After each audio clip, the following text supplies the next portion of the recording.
FX यानी foreign exchange, दुनिया का सबसे बड़ा फाइनेंशियल मार्केट।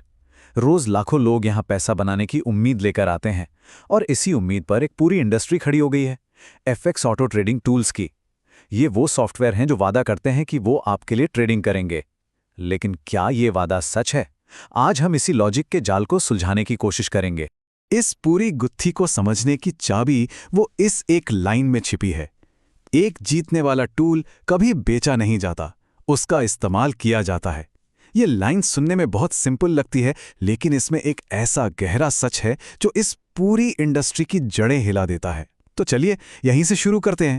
और ये हमें हमारे पहले पड़ाव पर ले आता है, विक्रेता का विरोधाभास। ये एक ऐसा लॉजिकल सवाल है जो सोचने पर मजबूर कर देता है। सोचिए, अगर किसी के पास सच में पैसा छापने की मशीन हो तो क्या वो उसे दूसरों को बेचेगा?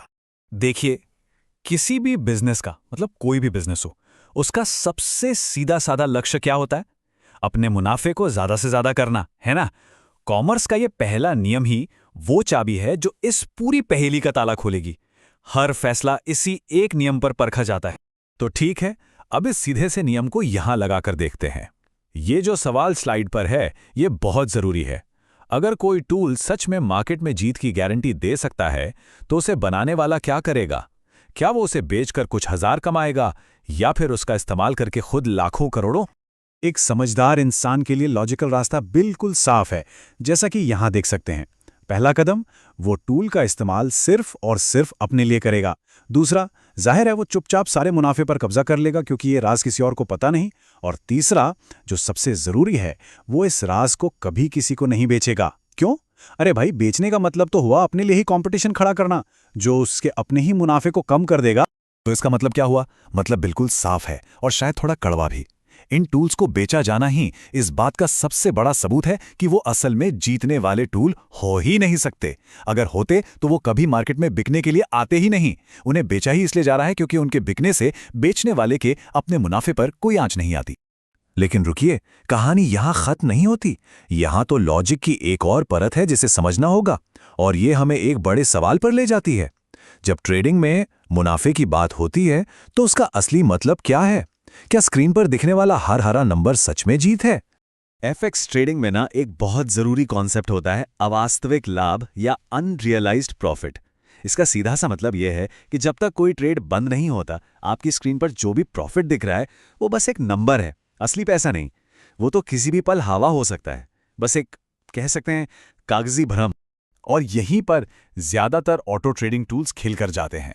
वो महीनों के शानदार पेपर प्रॉफिट के चार्ट दिखाते हैं। ये बिल्कुल वैसा ही है जैसे कोई कहे कि मेरे घर की कीमत तो बढ़ गई है। अरे भाई, जब तक उसे बेचकर पैसा हाथ में नहीं आता, तब तक वो सब बस बातें हैं, हकीकत नहीं। तो अब तक हमारे पास दो बड़े लॉजिकल पॉइंट हैं। पहला, जीतने वाला टूल कोई बेचेगा नहीं, और दूसरा, जो जीत दिखाई जाती है वो अक्सर असली होती नहीं। तो इन दोनों को मिला दें तो मामला तो यहीं खत्म हो जाना चाहिए। मतलब लॉजिक तो यही कहता है कि इन टूल्स को खरीदना सरासर नासमझी है।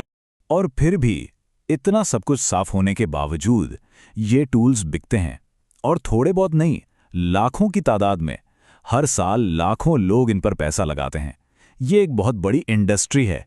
तो सवाल यही उठता है कि अगर लॉजिक इतना क्रिस्टल क्लियर है, तो फिर इतने सारे लोग इन्हें खरीद क्यों रहे हैं? और यहीं से ये पूरा मामला लॉजिक से निकलकर साइकोलॉजी में चला जाता है, हमारे दिमाग के खेल में। जवाब बड़ा हैरान करने वाला है। असल में ये कंपनियां कोई जीतने वाला टूल बेच ही नहीं रही, वो कुछ और ही बेच रही हैं। असली प्रोडक्ट प्रॉफिट कमाना नहीं है, असली प्रोडक्ट है जिम्मेदारी से बचना। जरा इस स्लाइड को देखिए। एक तरफ वो ट्रेडर है जो अपने हर फैसले के बोझ तले दबा हुआ है। हर नुकसान उसकी अपनी गलती है, जिसका वजन 100% उसी पर है। और दूसरी तरफ वो ट्रेडर है जो मजे में है। क्यों? क्योंकि अगर लॉस हुआ भी तो गलती उसकी थोड़ी है, गलती तो उस रोबोट की है, उस एल्गोरिदम की है। यही है वो असली प्रोडक्ट, फैसला लेने के भारी भरकम मानसिक बोझ से आजादी।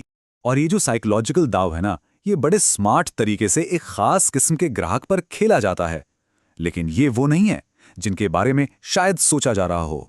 ये उन लोगों को टारगेट नहीं कर रहे जो बिल्कुल नहीं सोचते या जिन्हें बाजार के बारे में कुछ भी नहीं पता। नहीं, असली टारगेट कोई और है। ये जो कोट है ना, ये सब कुछ साफ कर देता है। ये टूल उन लोगों के लिए है जो ये महसूस करना चाहते हैं कि वे सोच रहे हैं। मतलब असली ग्राहक वो है जो सोचने की मेहनत से बचना चाहता है, लेकिन साथ ही खुद को एक स्मार्ट, डेटा पर आधारित फैसला लेने वाले समझदार इंसान के तौर पर भी देखना चाहता है। और इस स्मार्ट होने वाली फीलिंग को बेचने के लिए पूरी मार्केटिंग को लॉजिक की चाशनी में लपेट दिया जाता है। जैसा यहां देख सकते हैं, आपको बड़े बड़े रंगीन चार्ट्स दिखाए जाएंगे, मुश्किल सा लगने वाला डेटा, भारी भरकम टेक्निकल शब्द। ये सब बस इसलिए ताकि खरीदने वाले को लगे कि वो कोई हवाई नहीं, बल्कि एक बहुत ही सोचा समझा तर्क संगत फैसला ले रहा है। और ये सब हमें इस पूरे मामले के सबसे ज़रूरी और शायद सबसे सोबरिंग सबक पर लाता है। इस पूरी कहानी में सबसे डरावनी बात ये नहीं है कि टूल काम नहीं करता या ये कोई स्कैम है। नहीं, सबसे डरावनी बात ये है कि ये एक परफेक्टली लीगल बिजनेस मॉडल है जो हमारी एक बहुत ही गहरी इंसानी कमजोरी का फायदा उठाता है। ये प्रोडक्ट बस एक ही काम करता है, बड़े सोफिस्टिकेटेड और मॉडर्न तरीके से हमें खुद के लिए सोचने से बचाता है। ये जिम्मेदारी से भागने का एक ऐसा तरीका है जो डेटा और लॉजिक के खूबसूरत पैकेट में आता है, ताकि हमें यह महसूस हो कि हम भाग नहीं रहे बल्कि स्मार्ट बन रहे हैं।